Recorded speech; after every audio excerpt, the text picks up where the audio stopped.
Hallo bei Allemand compris. Le parfait, en allemand das Perfekt, est un temps important du passé que vous allez rencontrer très souvent.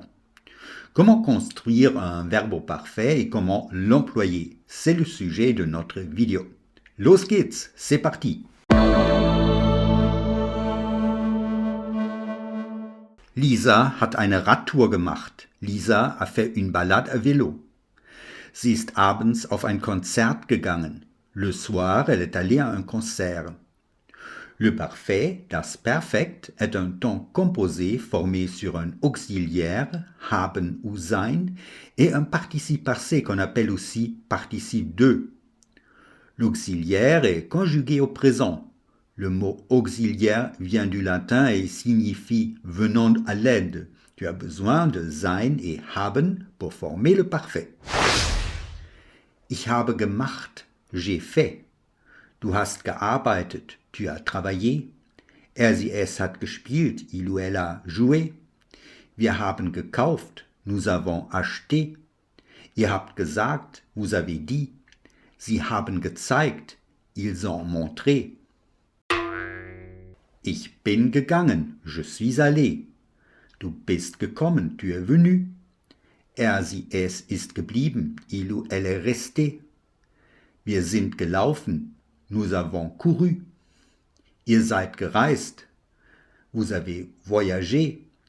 Sie sind gefallen, ils sont tombés. La première question qui se pose, comment déterminer l'auxiliaire du verbe? Quand est-ce qu'il faut choisir sein ou haben? On utilise sein pour construire le parfait des verbes sein, bleiben et werden, être, rester et devenir. Lisa ist in Italien gewesen. Lisa a été en Italie. Sein, gewesen. Sie ist dort eine Woche geblieben. Elle y est restée une semaine. Bleiben, geblieben. Rester. Sie ist gestern 18 geworden. Werden, geworden, devenir. On utilise werden pour exprimer ici qu'elle vient d'atteindre ses 18 ans.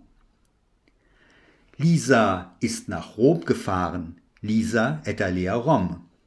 On utilise l'auxiliaire sein aussi avec les verbes intransitifs pour exprimer un changement de lieu ou d'état. Fahren, gefahren. Un verbe intransitif, c'est quoi? Un verbe intransitif comme fahren, gehen, n'admet pas d'objet à l'accusatif. Sie ist früh aufgewacht. Elle s'est réveillée tôt.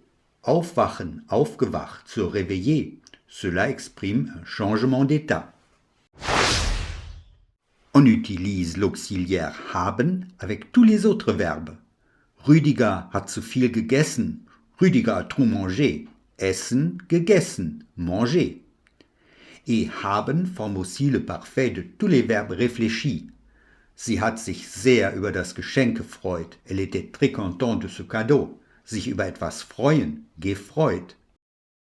Regardons maintenant la formation du participe passé. Lisa hat eine Reise gemacht. Lisa a fait un voyage. Machen, gemacht. C'est un verbe faible.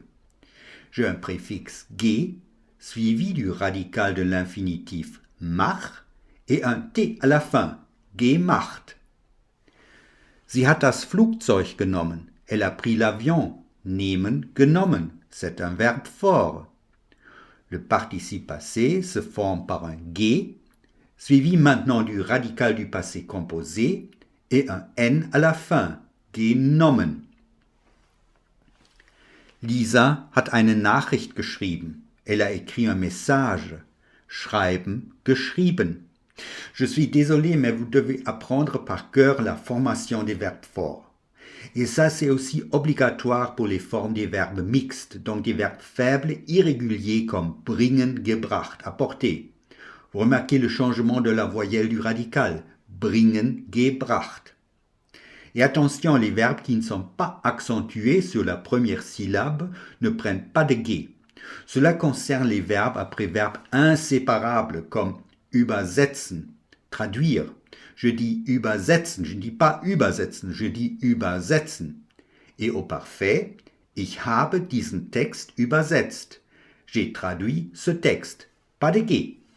Et pour les verbes qui ont un préverbe séparable, le G s'intercale entre le préverbe séparable et le radical du verbe. Voyons un exemple. Lisa ist angekommen. Lisa est arrivée. Ankommen, angekommen. Parlons de l'emploi du parfait. On utilise le parfait très souvent en allemand. À l'oral, les Allemands ont tendance à se servir plutôt du parfait que du prétérit pour parler d'un événement au passé. On dit « Ich bin letzte Woche nach München gefahren ». La semaine dernière, je suis allé à Munich. Mais le parfait peut aussi exprimer qu'une action située dans le présent est achevée au moment considéré. Möchtest du diesen Film sehen? Tu veux regarder ce film? Nein, danke, den habe ich schon gesehen. Non, merci, je l'ai déjà vu. Nein, danke, den habe ich schon gesehen. Dans ce cas précis, vous ne pouvez pas utiliser le prétérit, den sah ich schon. C'est faux, hein? Il faut dire, den habe ich schon gesehen. J'espère que vous avez profité de cette vidéo. N'oubliez pas de vous abonner à notre chaîne, ça aide à soutenir notre projet.